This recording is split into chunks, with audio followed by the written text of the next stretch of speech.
Hello YouTube, this is Morgan Airspeed Prime here with my next Star Wars video. This is going to be my review for Skeleton Crew Episode 8, the finale for Season 1, potentially the entire series. Overall, I thought it was okay. I thought it was fine, very much in line with the rest of the show, but I also would say I don't think it was a very good finale. Like, if this is the end of the show, I don't think it was particularly great. Even as a potential setup for another season, I don't think it was great either. I was left kind of stunned at the end that that's how they chose to end the show. Just in terms of that decision making on literally the action has pretty much just been resolved. There's no sense of wrap up really whatsoever. And we're just done. We're out. No epilogue, no... And here is what this all was about for these characters. Here's what they've learned. Here's how things are going to be different going forward. Some of the things that I thought was most interesting in the show and I expected from the show. To me, the show has ended in borderline mid-air, where I think at the same time, they didn't set up a season 2 well enough, in that I think they're going to pretty much have to start from scratch. Yes, they have some interesting, I think, world building to work off with the idea of what does the planet now being sort of public mean, but they didn't even raise that question within the kind of like body of the show. And then again, character stuff, sure, but by virtue of the fact that they left Jod in sort of mid-air, not telling us like too much about him, I guess there are some questions about him. But again, there are open questions by virtue of the fact that the show chose to basically not really do anything with him as a character. We'll talk about the very interesting line of dialogue that he has, where they do address his past, getting into the review properly. But I don't feel they did that much with the characters, because they were still talking about the idea of like, oh, I guess you won't have to do your assessment as being the thing. But then after all the references to that, well, what is the thing that we're doing now? Because we answered some of the questions here about, you know, the droid control over this planet, but now what's the situation? So I thought it was an actively kind of bad place to end. I don't think the journey has been like bad, but I do think the decision making surrounding where they wrapped up this season or the entire show was kind of bad. I think it's become a major problem, I would say, just with media full stop these days, of when you end a season and you don't know if it's the end of the show or if there is going to be another season. That feels really, really bad as a fan, and they need to fix that. This idea that you might be waiting 2-3 years for a season 2, if it even gets confirmed, is something that needs to stop here. I do think that is a really, really, really major problem. My thoughts are that I don't really care all that much if they do a season 2 or not. I don't think this show was so good that like I feel I have to get a season 2. If they did one, sure, I'd watch it, but is it high on my list of Star Wars things I would like to see? No. I would absolutely prefer The Acolyte to get a season 2 more than this, just because I think The Acolyte actually has some ambition to do something interesting, whereas I'm not sure it's quite here. I think this is a little bit too much of very basic storytelling that they didn't even do all that much with. So let's kind of go through some of the details of the episode a little bit here. So most of this is sort of effectively, it's the pirate raid on At-Aten. It's Jod eventually getting the rest of the crew down to the planet, and them really having no defenses against what's actually happening here. And then our characters attempting to effectively get a message out to the character from episode 3, the kind of bird character, to call in the New Republic, which is what ends up actually happening, with the main kind of a adventure dynamic of this mostly being the kind of kids and their parents kind of being involved in the kind of action as we get through some of the initial reveals. So straight away, one of the first things that they do is that the whole supervisor plot point is revealed to sort of, as I think most of us predicted, it was going to be one of two things. It was either going to be the old pirate captain, or it was just going to be a continuation of the kind of droid AI plot. And it is, yeah, it's just controlled by a big droid supervisor. There's no real depth to the, like, this is this big conspiracy kind of theory on the planet. It seems like the adults know. Like, Fern's mother was basically like, oh yeah, we basically knew this. Yeah, sure. So I guess it's just when they're adults, they're told this, and no one's really rebelled against this idea. And that was fine, I guess, but also probably the least interesting potential idea it could have been. So it wasn't really much of a reveal to me. And then, yeah, it just allows Jod to kind of take that out. He destroys the power on the planet, and this is what gives them the advantage, because the droids can't fight back.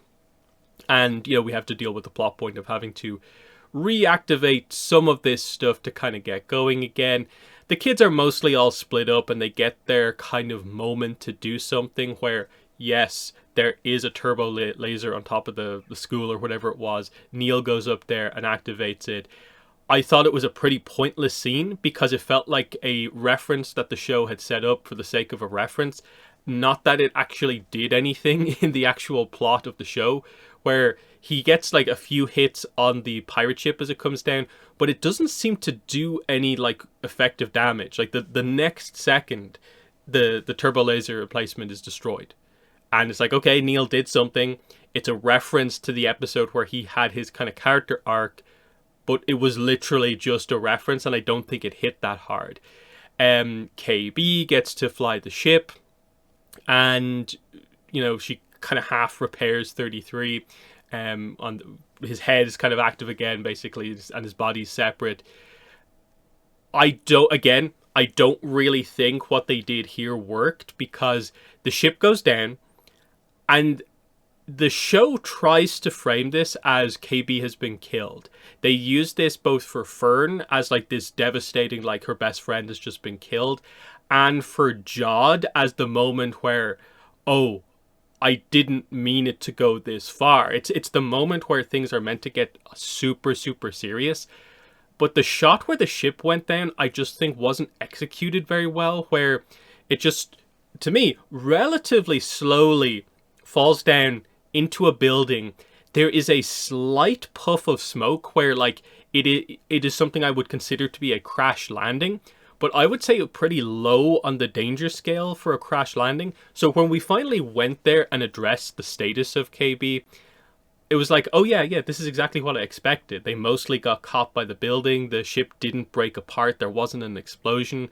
They got jostled around a bit, but I didn't ever think that KB had been killed or even injured, really, in any way. I just, the way this show had been going, I didn't believe it at all.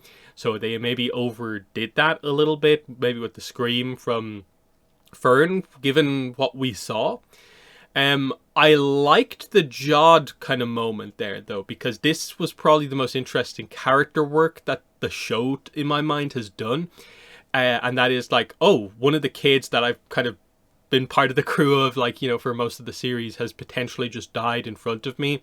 And sort of the reality of what I'm doing comes to play fully here, of like, I'm doing all of this for money, but I didn't want to actually kill anyone. So kind of highlighting that while he's greedy, it is not to this insane degree where he really will go through with the threats that he has. He's still this kind of villainous character because of what he's doing, but he has limits. He won't go to certain lengths, and I did appreciate that. This is where we get, in my mind, like I said, probably the best kind of emotional stuff, which is Wim being like, you are not a Jedi, you know, the actual good guys are going to come. And then finally we get what I think I've been waiting like most of the series for, which is, this is sort of the motivation of Jod. This is who he is. It references his past. It explains kind of all these interesting elements of his character, which is that he's not an Order 66 survivor. He was found post Order 66 by an Order 66 surviving Jedi, and he had sort of on the fly partial training. So the timeline is like moved on a little bit from I think where we maybe expected it to be, and this explains why he has some knowledge of the Force, some knowledge on how to use a lightsaber, but it's not like skilled to the point where like he's a Padawan who just didn't finish his training. It's like he's almost like even earlier than that in his training. But they address that because of this was this kind of relationship that almost like took him out of despair. The whole hunger, all the speeches that he had before, everyone's so hungry, this is why he's about money. But this was someone who kind of took him out of that and kind of gave him hope. But then she was hunted down and killed in front of him, and this made him lose all hope within the galaxy and made him kind of double down on the idea that money is the only thing that matters. Again, I like this. This is actually, I think, from a writing perspective, quite good. But I would have liked to have seen a little bit of a flashback sequence with it, because in my mind, Jod is the main character of the show ultimately, because I don't think any individual one of the kids stands out enough to be the main character. So it is him, and this is the big backstory. I think you needed to do more than to just say what your backstory is in like one line of dialogue. I would have liked to have seen this to hit the emotion, just in terms of, okay, it doesn't have to be a known Jedi. This can be someone random. But just to see a younger Jod, to see scenes of this is what he was like before meeting the Jedi. This is how he changed from his early kind of Jedi training. And this is the moment where like all of his hope was taken away with the loss of this Jedi, of this master. And this is what turned him into a pirate. This could have been this, I think, really strong centerpiece of the show, is to take this core idea that I think is ultimately quite good from a thematic point of view and just execute it really well. As it is, I think they did the bare minimum and it works, but I wanted a whole lot more to make it really pop, to make it really hit as much as it needed to. I was just left feeling a little bit like, you told me his backstory, but you didn't show me his backstory. And I think this was the moment to show something, just to show that the show can execute on something like this quite well. But yeah, after this, like pretty much there's a bunch of like action stuff. It's like the parents and everyone gets involved, and you know, characters are moving around a lot. Stuff gets activated, deactivated. Eventually the barrier comes down. The New Republic is able to come in. And yeah, they quickly take out the pirate crew. Like it's a whole squad of X-Wings and other ships as well. Come in, take out the pirate crew. They're in full retreat. But this is the problem, is that as this is happening, this is like the resolution to the show. We're in full wrap up. Like we're about to go home here. This is not like there's still like 8 minutes left in the episode. Like this is like there's only like a handful of minutes left. Whereas I think they needed time for an epilogue. So yeah, the pirates retreat, though we don't even see them fully retreat. I guess they get captured mostly. Jod, what they do with him at the end, again, it's partial setup for something else. It's interesting to a certain degree, but I was left confused because, like I said, in my mind, I don't think it's a super strong season 2 setup. And then they've not done enough within this episode to be a really strong finale just on its own. Jod is just, as like it's clear, the second those X-Wings come in and his forces are outmatched, he has lost, and he kind of just gives up and sort of seems to accept that this is the situation here. That, okay, as the bad guy, I've been bested here. I kind of made the wrong choice to a certain degree, but they don't cover it enough to know if that's even what the intent of the scene was.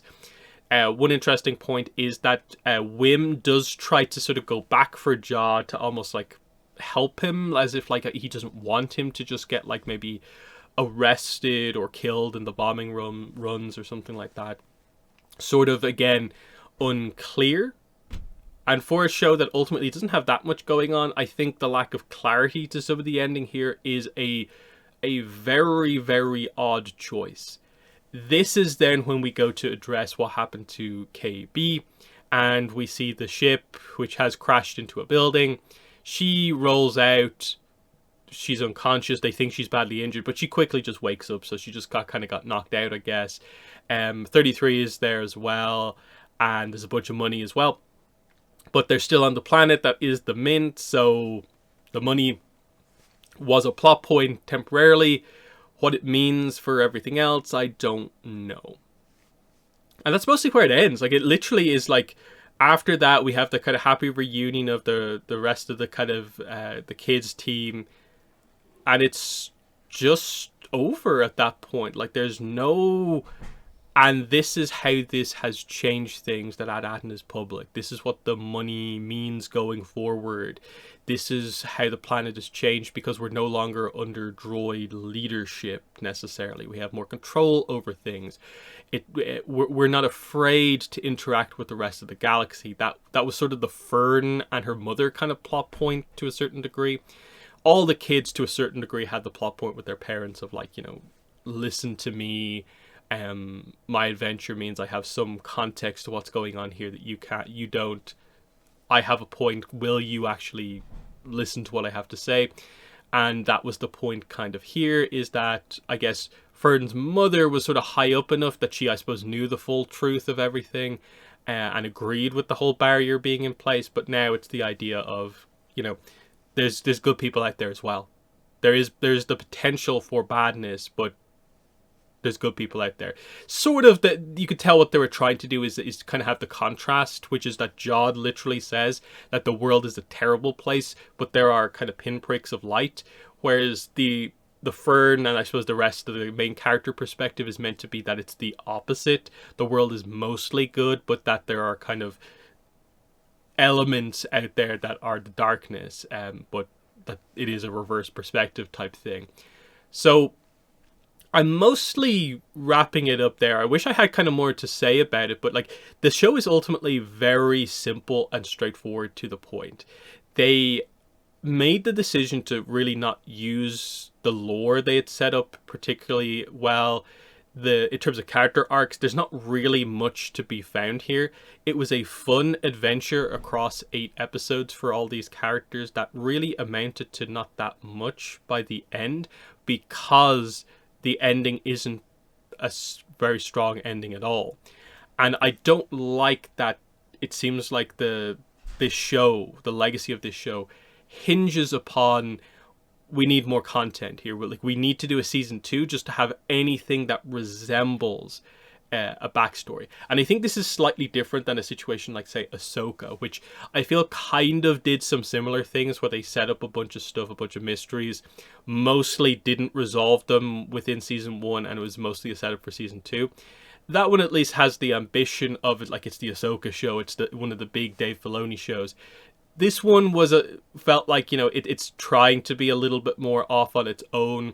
If there is connections to other stuff going on, it's going to be a little bit more subtle, kind of lore, kind of just, that type of stuff going on.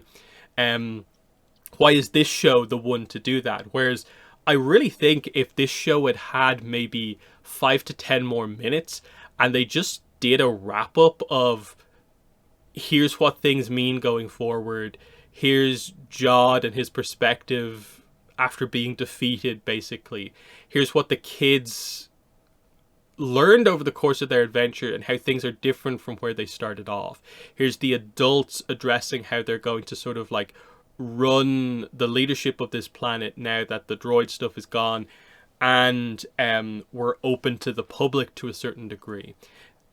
If they had the chance to just better epilogue things, not to mention, I think, still the lingering mystery over like the other planets, like that is maybe the potential for, like, if you wanted to do a few years into the future season 2, I think there is potential with some sort of an idea of, well, we kind of need to quote unquote liberate or sort of like address what's happening on all the other planets, the Great Work planets, because they all seem to potentially be in some sort of a weird situation where, the other one at Akron was locked into this war. We should probably go there and fix that they're not aware of, like, the outside world to a certain degree as well. And I'm assuming it's similar situations on other planets. But again, should season 1 here not have done more with that to set up that stuff? I don't know. So yeah, I want to make it clear, I get I've been somewhat critical throughout this, but like it's a solid show. I like that this exists to a certain degree. I just think, like I've said throughout, this doesn't to me tell us anything about like, you know, this represents the future of Star Wars. They need to do stuff like this. Kind of like, no, I still think that ultimately Star Wars is a little bit lost at the moment, kind of across the board. I don't really know what the grand plan is. They seem to have their plan to want to do the kind of New Jedi Order stuff, like the sequel era kind of Mark II with Rey, and kind of continue on with that. But there seems to be struggles in terms of making that what they want it to be. But that at least is a plan. We've got the 10,000 years ago origins of the Jedi movie. We'll see if that ever actually happens. We need to wait and see what's happening with the next animation, whatever the plan is. It's sort of unclear. Even the novels are in an interesting spot where we've got one more phase of the kind of main High Republic story. Sure, they're continuing with some Acolyte novels, and I guess they'll probably have to lean into that a little bit more, where either they're going to evolve Acolyte Season 2 into something different and just kind of reframe it as more of a very Sith-focused show to just get people in the right headspace for that, or that will just be told, I guess, in the novels. We'll see what happens. But we're in a point at which, like, yeah, we need to figure out kind of what's next. Feels like The Mandalorian is the only, like, really consistent thing, but even then, I think people have some doubts after Season 3, what exactly this movie is going to necessarily be about, how it relates to the kind of Mandoverse type stuff. So yeah, I think Star Wars is just, it's not dying. I just think creatively they don't know what to do. I think a lot of fans don't really know what they want either. That's, I think, become quite clear from the reaction to The Acolyte and also this show, because at least in my mind, I have like the reverse opinion, it seems like, to what the general perspective is, which is that The Acolyte was this kind of like disaster of a show, whereas this is like solid fundamentals and actually really good. Whereas I'm kind of like, no, I actually thought The Acolyte was new and interesting in the right ways, and this was kind of a little bit more on the dull and boring, like not really utilizing Star Wars to its best. A nice fun story, but also, why wasn't it just a novel type situation?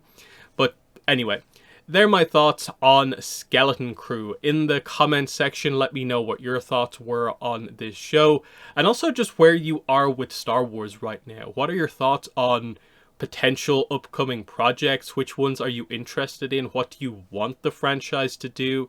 It's an interesting kind of situation that we're in right now with Star Wars. But yeah, that's been the video. Thanks for watching, and bye.